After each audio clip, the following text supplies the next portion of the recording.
Bonsoir à tous, il est 23 h et vous suivez le dernier journal de RTI 1. Voici les titres de cette édition.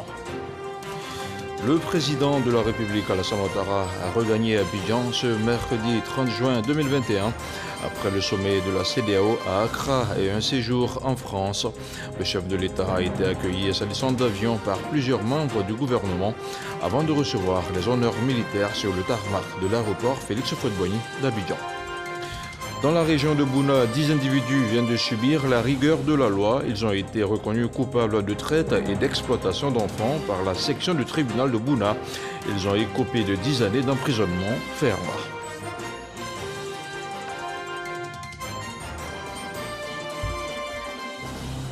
Et puis la commune d'Abobo abrite depuis lundi dernier une opération de distribution de masse de la nouvelle carte nationale d'identité. Après Yopougon, Abobo est la deuxième commune à bénéficier de cette opération de distribution de masse.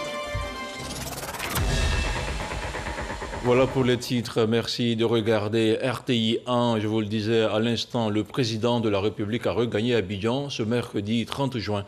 Alassane Ouattara s'était rendu le 19 juin dernier à Accra, au Ghana, où il a participé au 59e sommet de la CEDEAO avant de se rendre en France. Le compte-rendu de Viviane Haïma.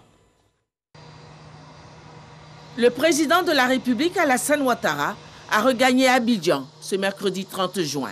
L'avion présidentiel s'est posé à 17 h GMT à l'aéroport international Félix Houphouët-Boigny d'Abidjan. C'est le samedi 19 juin dernier que le chef de l'État ivoirien avait quitté Abidjan pour prendre part au 59e sommet ordinaire de la conférence des chefs d'État et de gouvernement de la CEDEAO à Accra. Le président de la République s'est rendu ensuite en France pour un séjour privé. Ce mercredi 30 juin, le président de la République est de retour. Arrivé accompagné de son épouse, la première dame de Côte d'Ivoire, Dominique Ouattara, il a été accueilli par le Premier ministre Patrick Achi, le secrétaire général de la présidence de la République, Aboudraman Cissé, et quelques membres du gouvernement. À l'accueil également, les grands commandements militaires. Le président de la République a reçu les honneurs militaires exécutés par des troupes d'honneur.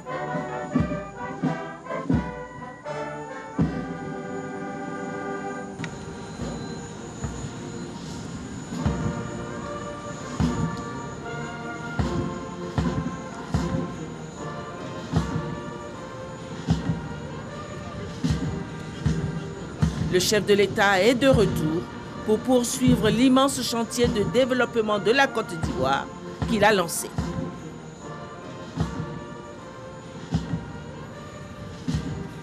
Et je vous disais en titre, c'est un procès qui confirme une fois de plus l'implication grandissante de l'appareil judiciaire dans la lutte contre le travail des enfants en Côte d'Ivoire. Une dizaine de personnes viennent d'être condamnées par le tribunal de Bouna pour traite et exploitation d'enfants. Ces individus qui passeront 10 années derrière les barreaux devront également payer une amende de 5 millions de francs CFA. Envoyé spécial à Bouna, Mahama Traoré. Le 27 avril et le 26 mai dernier, le poste de contrôle mixte de Doropo intercepte 31 enfants en partance pour les régions forestières du pays. Les investigations vont conduire à l'arrestation d'une trentaine de personnes. Ce mercredi, elles ont comparu devant la section de tribunal de Bouna pour des faits de violation de l'état d'urgence, mise en danger d'autrui, trafic illicite de migrants, traite des personnes et traite des enfants. Reconnus coupables des 3 derniers délits, 10 des prévenus ont été condamnés à une peine de 10 ans d'emprisonnement ferme et d'une amende de 5 millions de francs CFA chacun. Une décision que ne partage pas la défense. Il faut assurer l'entrée de quelqu'un, il faut l'amener à traverser la frontière. Mes clients ont été retrouvés à leur gare routière à Doropo, qui est en Côte d'Ivoire. Ils n'ont jamais assuré l'entrée des gens sur le territoire. C'est un exemple parmi tant d'incongruités. Il y a des gens qui font du trafic de personnes, il y a des systèmes qui sont en place, ils peuvent les démanteler, n'est-ce pas? L'accusation, conduite par le substitut résident près la section de tribunal de Bouna, qualifie plutôt ce jugement d'exemplaire au regard de l'enjeu que représente la lutte contre le travail des enfants. Notre économie repose sur l'agriculture. Nous devons donc faire en sorte que les produits issus de cette agriculture, notamment le café et le cacao, ne soient jamais le fruit du travail des enfants. C'est désormais la tolérance zéro pour tous ceux qui commettent des infractions liées à la traite des personnes et des enfants. Pour le Comité national de surveillance des actions de lutte contre la traite L'exploitation et le travail des enfants, ce procès est la preuve que le combat aborde un nouveau virage. Madame la Première Dame a pris toutes les initiatives et toutes les lois ont été adoptées. Donc maintenant, la justice et ses animateurs, c'est-à-dire les magistrats, ont tous les outils pour aujourd'hui faire de la répression. À cela ne tienne, la sensibilisation continuera, comme l'a préconisé Madame la Première Dame. Les personnes condamnées ont 20 jours pour faire appel de cette décision, un droit qu'entend exercer la défense. Toujours ce mercredi 30 juin, il s'est tenu ici à Abidjan une réunion du Sénat au siège de l'institution. La rencontre était présidée par Jeannot Ahoussou-Kouadio, président du Sénat de Côte d'Ivoire. Étaient présents à cette réunion les 17 membres du bureau, le président du Sénat, 6 vice-présidents, 2 questeurs et 8 secrétaires. Le renouvellement du bureau était au cœur des échanges. L'article 9, alinéa 2 du règlement du Sénat indique que le bureau du Sénat a tout pouvoir pour présider aux délibérations de l'institution, ainsi que pour organiser et assurer la haute direction de tous ses services dans les conditions déterminées par le présent règlement. Et selon les textes de l'institution, le bureau du Sénat se réunit au moins une fois par mois. Le comité directeur conjoint CDC a tenu sa première réunion hier mardi. La rencontre de ce cadre de coopération pour le développement durable avait pour objectif d'approuver les plans de travail conjoints de 8 groupes de résultats pour la période 2021-2022. Une rencontre présidée par la ministre du Plan et du Développement et le coordinateur résident du système des Nations Unies pour le développement. Plus de détails avec Jean-Luc Bangbo. Au centre de la première réunion du comité directeur conjoint CDC du cadre de coopération des Nations Unies pour le développement durable, l'approbation des plans de travail conjoints de 8 départements ministériels, dits groupes de résultats. Cette rencontre a permis également de définir les orientations stratégiques du CDC, mais également de valider les résultats du système des Nations Unies pour le développement de l'année 2020.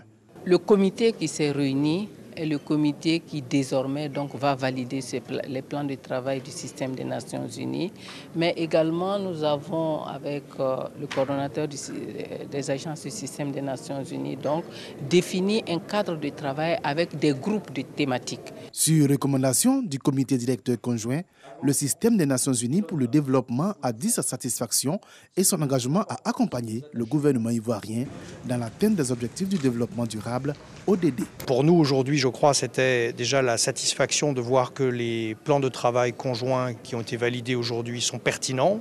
Les initiatives sont bien alignées avec le plan national de développement et les besoins exprimés par le gouvernement de Côte d'Ivoire. Nous avons reçu aussi quelques orientations stratégiques, comme Madame la Ministre l'a dit, pour avancer encore plus dans notre approche géographique et en particulier dans les zones qui ont le plus besoin d'un accompagnement du système des Nations Unies pour le développement. Dans la mise en œuvre du Plan national de développement PND 2021-2025, le CDC invite le système des Nations Unies pour le développement à accroître son appui en faveur de la cohésion sociale. Le gouvernement a été également mis à contribution pour la mobilisation des ressources auprès des partenaires. Et la lutte contre la Covid-19 dans notre pays ne faiblit pas. Tout de suite, le point de la situation au 30 juin.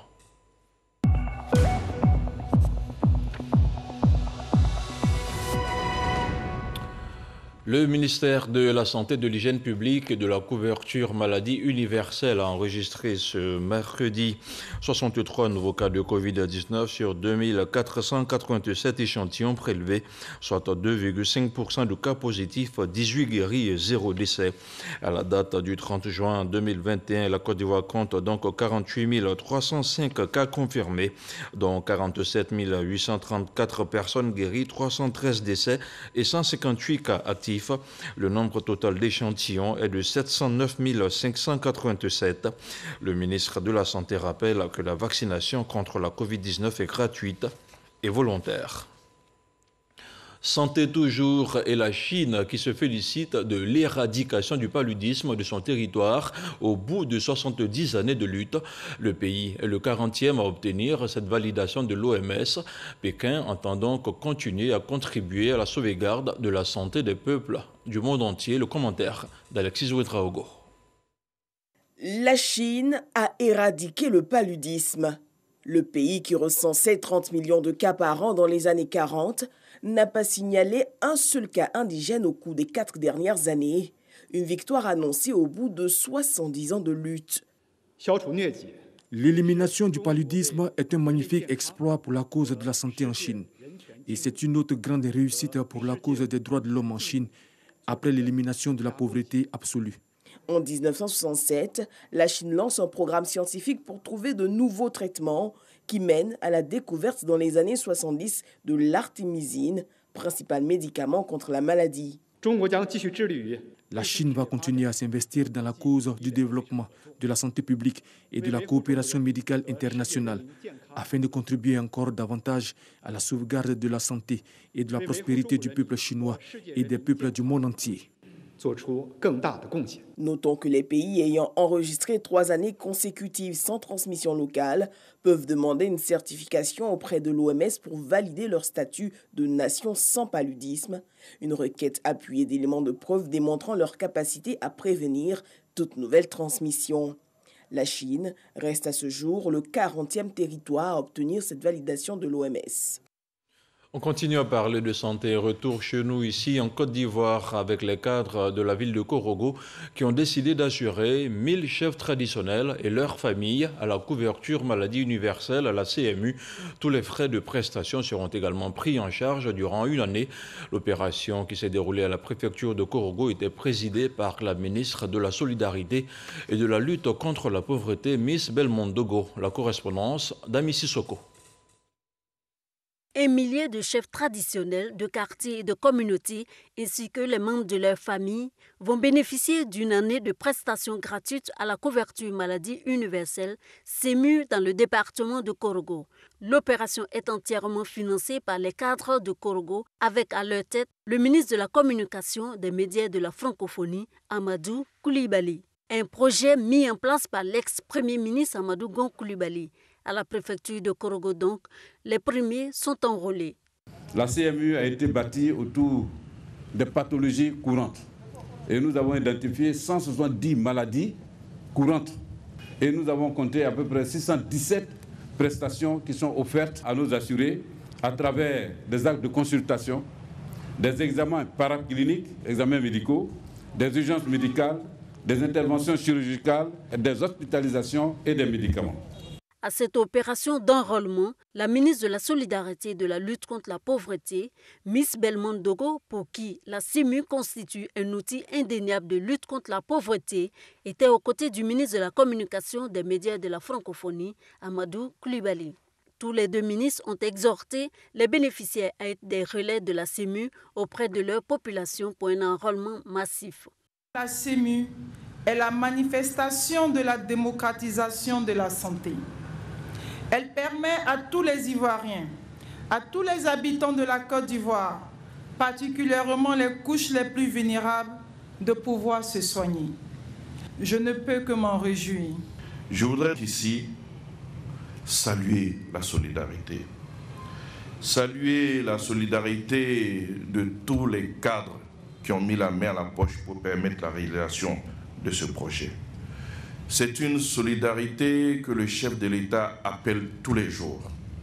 La solidarité, c'est ce qui va nous unir, c'est ce qui va cimenter nos liens.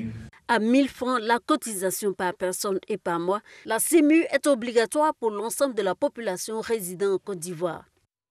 Et je vous disais également en ouverture de ce journal, depuis le début de la semaine, l'ONESI, l'Office national de l'état civil et de l'identification, a déposé ses valises dans la commune d'Abobo. Elle procède depuis lors à la distribution de masse de la nouvelle carte nationale d'identité. L'opération se déroule en même temps que le retrait des cartes biométriques dans les centres dédiés. Le constat de Sidonie Davila. Opération de distribution massive des nouvelles cartes d'identité dans la commune d'Abobo. Marie-France Gogois est heureuse de recevoir sa pièce. Ça fait plaisir d'avoir sa CNI pour pouvoir effectuer cette transaction. La pièce est très belle et j'adore la façon dont elle a été confectionnée. Voilà. Et les agents qui nous permettent de retirer notre carte sont accueillants. Comme elle, plusieurs pétitionnaires sont satisfaits. Je l'attendais depuis fort longtemps. On nous avait donné une date qui était sur notre récépissé, Mais bon, avec la grâce de Dieu aujourd'hui, vraiment, je suis très content. Nous faisons le maximum possible pour satisfaire nos clients. Ce mercredi, 3e jour de l'opération de distribution massive des cartes d'identité, le directeur général s'est rendu sur le terrain de l'opération à la mairie d'Abobo. J'ai pu échanger avec les pétitionnaires. C'est vrai qu'il y a un peu d'impatience quelquefois parce que bon, les gens sont pressés, mais d'une manière générale, le flux est très bien géré et ça se passe bien. Pour nous, l'objectif est de distribuer le maximum de cartes puisque nous savons que les Ivoiriens en ont besoin. Je voudrais également appeler donc les Ivoiriens qui reçoivent des messages ou qui consultent la plateforme en ligne, qui sont concernés par le processus de correction. Je vais donc leur demander de rapidement se diriger vers les centres de correction. Tous les centres de l'ONESI sont habilités à procéder à des corrections. Concernant l'opération de distribution spéciale de la nouvelle pièce d'identité, l'ONESI, l'Office national de l'état civil et de l'identification, est à sa 2e phase avec l'étape d'Abobo. Sur un tout autre plan, voici maintenant plusieurs années que le littoral ivoirien est en danger. Il est marqué par des épisodes érosifs particuliers, voire spectaculaires, notamment l'effondrement de la plage, des habitations et la chute des cocotiers face donc au désastre. Et les spécialistes en la matière qui ont du mal à maîtriser le phénomène qui va crescendo, la population appelle à l'aide. Un cri du cœur relaté par Astou Danyogo. Une nuit, on a dormi chez l'une de nos tantes. Au matin, au réveil, il n'y avait plus la maison, il n'y avait plus la place de jeu, il n'y avait plus la cuisine. La main avait tout déraciné. Vraiment, il faudra que l'État vienne en aide aux populations d'Aswendé. Ces maisons, construites dans les années coloniales à 500 mètres de la côte, ont subi la colère de la mer du fait de l'érosion et celles en construction ont dû être évacuées à cause du risque d'affaissement. La mer, en moins d'un demi-siècle, a progressé de plusieurs mètres. Des plages qui reculent, la mer qui monte, des tempêtes qui sont de plus en plus fréquentes. Enfin, c'est la construction que mon père voulait construire et ça n'a pas duré. La mer est avancée à un certain moment et on a vu que ça a tout détruit. Souvent comme les sacs le matin, la mer vient et ça va dans tout et il va avec tous les sacs. Et on reprend le même jour et ça revient encore. Un désastre en regardant le décor qui laisse l'action de la mer sur les habitants. Face à l'avancée, les populations reculent et la mer gagne du terrain. Selon ce chef du village, la mer a considérablement avancé en très peu de temps sur cette plage qui était à l'époque un vaste champ de cocotiers. Avant, le village était à plus de 500 mètres de la mer.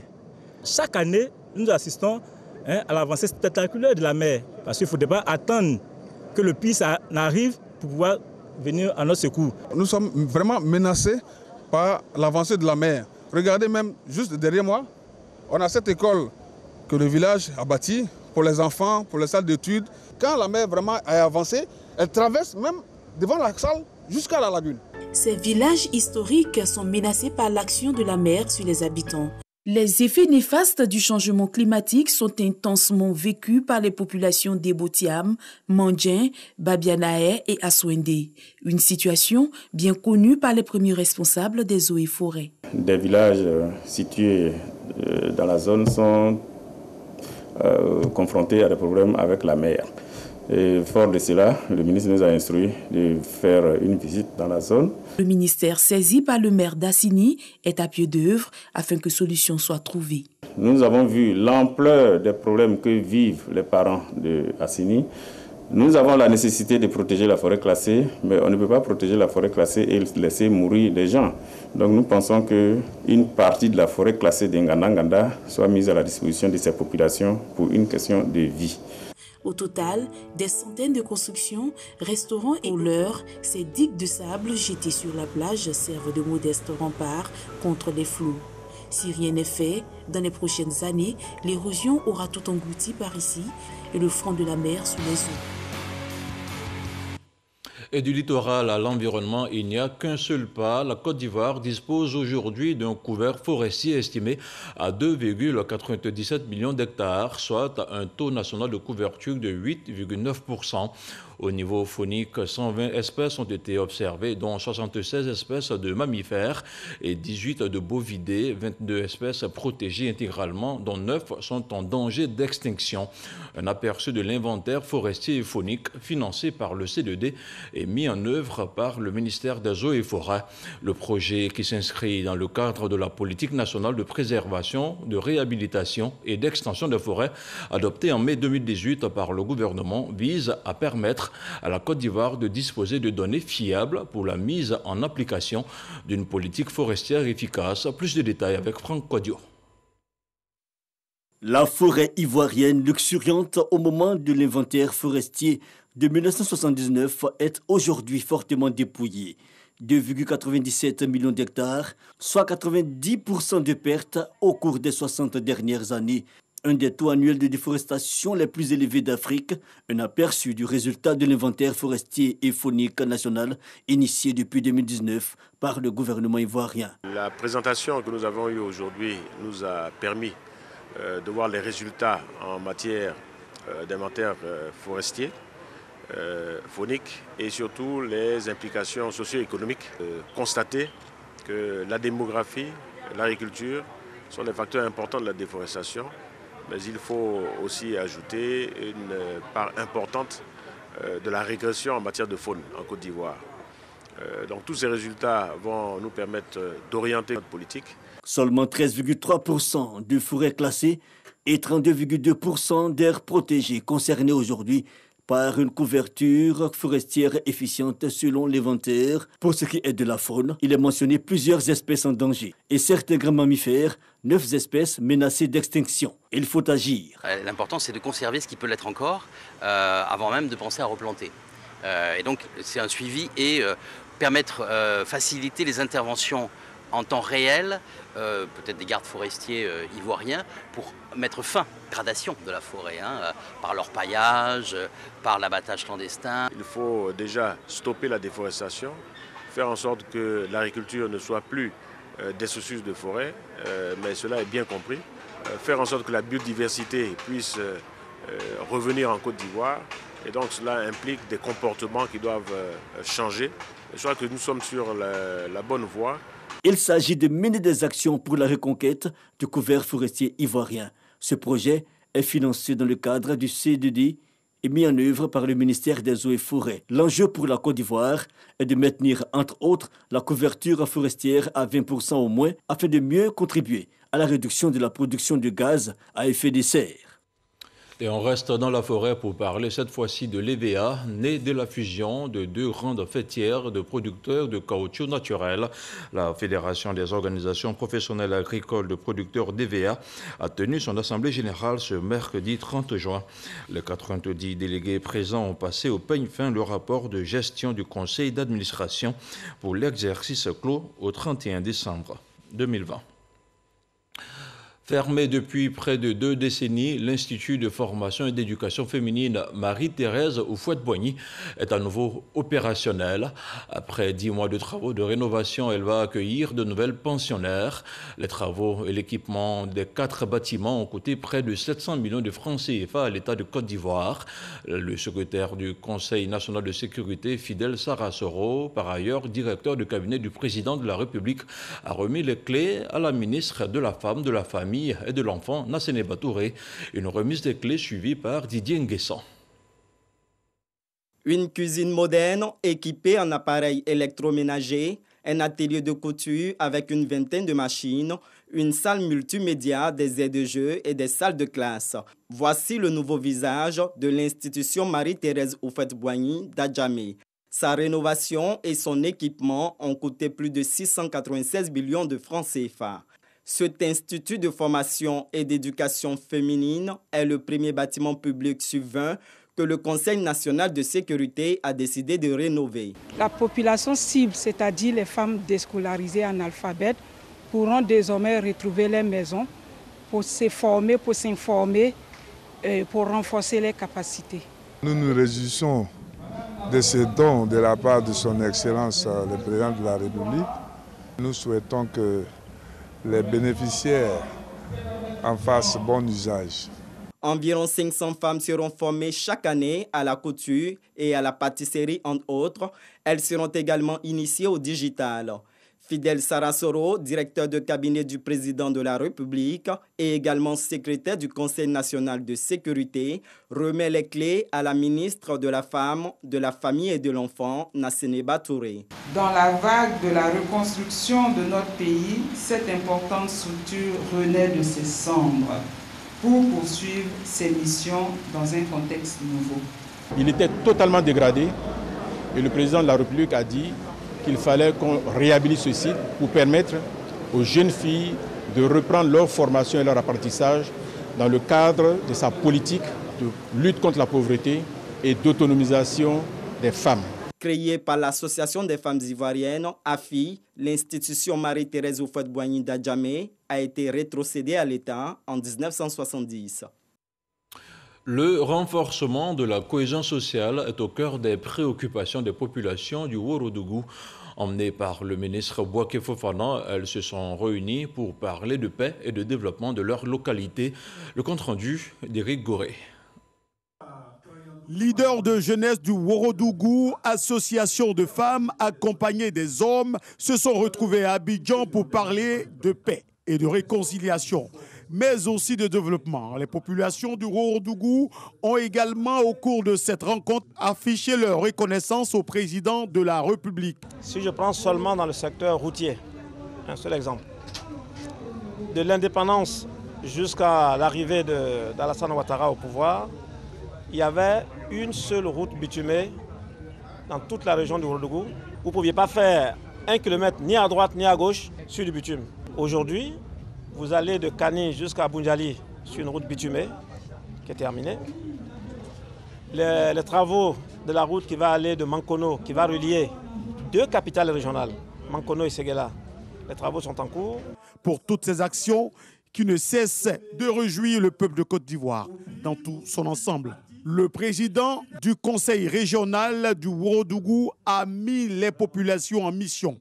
Elles doivent toujours œuvrer pour maintenir la paix dans leur région. Quand il n'y a pas de cohésion, on n'avance pas. Vous pouvez faire tout ce que vous voulez, sans cohésion, ça ne marche pas. C'est pour ça que nous sommes un parti de paix, un parti de rassemblement. Parler à tout le monde. Le message est clair et chacun entend jouer son rôle pour la stabilité. Vous savez, les échéances arrivent, il y a 2023, il y a 2025. Il faut commencer déjà à préparer la paix, la stabilité, la cohésion dans chaque région de la Côte d'Ivoire. Nous allons le faire certainement dans le Ourodougou et bien ailleurs, parce qu'il y a aussi nos parents dans toutes les villes de Côte d'Ivoire. Nous allons aller suivre ces parents. Une tournée dans tout le Ourodougou est prévue pour rencontrer les populations et les sensibiliser sur l'importance de l'unité nationale. Cohésion sociale toujours. Après plusieurs années de désaccord, le village d'Agbaou dans la région de Lamé a désormais son chef. Il a été choisi selon les rites de la tradition et les filles et fils ont décidé d'aller au développement et de tracer les sillons de la paix avec leur nouveau gardien de la tradition. Son intronisation marque le début d'une nouvelle ère pour ce village resté longtemps fragilisé par cette guéguerre. La sous-préfecture d'Assikwa dans le département d'Adzopé rend hommage au président de la République Alassane Ouattara pour ses actions de développement. À l'initiative du député Abel Bouchi, les filles et fils de 24 localités que constitue cette sous-préfecture ont exprimé leur reconnaissance au chef de l'État. On en parle avec Abou Sanogo. La sous-préfecture d'Assikwa dans le département d'Azopé était en fait à l'occasion de la journée d'hommage et de reconnaissance au président de la République Alassane Ouattara et au gouvernement dirigé par le Premier ministre Hachi Patrick pour tous les chantiers entamés dans la région. L'initiative est du député de la sous-préfecture d'Assikwa, Abel Bouchi, qui a mené une tournée dans toute la circonscription. Il a par ailleurs invité ses parents à l'unité. Je vous appelle donc à l'union, à l'entente, à l'amour, à la paix, afin que nous puissions nous entendre pour que, en demandant, les gens viennent nous aider. Après sa rencontre avec les populations, Abel Bouchi a rendu visite aux victimes d'une inondation survenue dans le village de Nkoupé et qui ont reçu le réconfort nécessaire, à savoir une enveloppe, des vivres et des chaises. Notons que 24 localités issues d'Adzopé sous-préfecture, Anépé et Assikwa commune et sous-préfecture compose la circonscription d'Assikwa. Dans l'actualité hors de chez nous au Mali, la haut-commissaire aux droits de l'homme Michelle Bachelet appelle les autorités de Bamako à mener des enquêtes impartiales pour lutter contre l'impunité. Les chiffres de l'ONU sont implacables. 617 atteintes aux droits de l'homme depuis janvier au Mali, dont 165 homicides, 40% de plus qu'au cours de 6 mois précédents. Quant aux enlèvements, la MINUSMA en a dénombré 328, 2 fois plus en 6 mois que pendant toute l'année 2020. 4 fois plus qu'en 2019. C'est la fin de cette édition. Merci de la qualité de votre attention. Bonsoir et que la paix soit chez vous.